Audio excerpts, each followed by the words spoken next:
আবার কিছু আছে কথার মধ্যে শিরক, যেমন কেমন আছেন আপনার দোয়ায় ভালো আছে, কেমন আছেন আপনার দোয়ায় ভালো আছে। আপনার মায়ের কি অবস্থা, মায়ের অবস্থা ভালো, ডাক্তারটা সময় মতো না আসলে মাকে বাঁচানো যেত না। যাত্রা কেমন ছিল, জার্নি খুব ভালো ছিল, ড্রাইভার অনেক ভালো ছিল, ড্রাইভারের দক্ষতায় অ্যাক্সিডেন্ট থেকে নিশ্চিত অ্যাক্সিডেন্ট থেকে বেঁচে গেছে।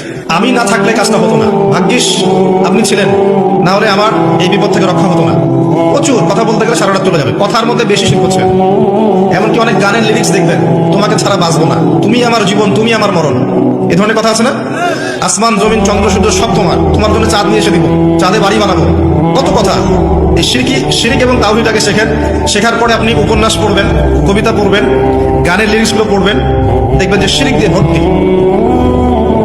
এমনি এমনি আল্লাহ পাক বিষয়গুলোকে হারাম করেন না, এখানে শিরক আছে, অনেক ক্ষেত্রে কুফরি কথা আছে, অনেক ক্ষেত্রে আবার ভক্তি প্রদর্শন করতে গিয়ে অতিভক্তি হয়ে যাচ্ছে, আর হারাম ইনস্ট্রুমেন্ট তো আছেই। সব মিলিয়ে বিষয়টা হারাম।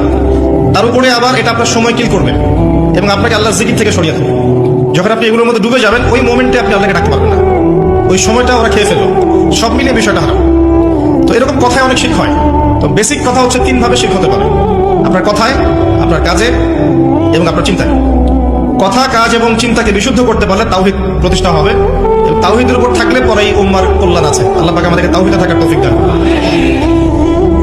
যারা শিরক মুক্ত অবস্থায় কবরে চলে যাবে ইনশাআল্লাহ, তারা উত্তর দিতে পারবে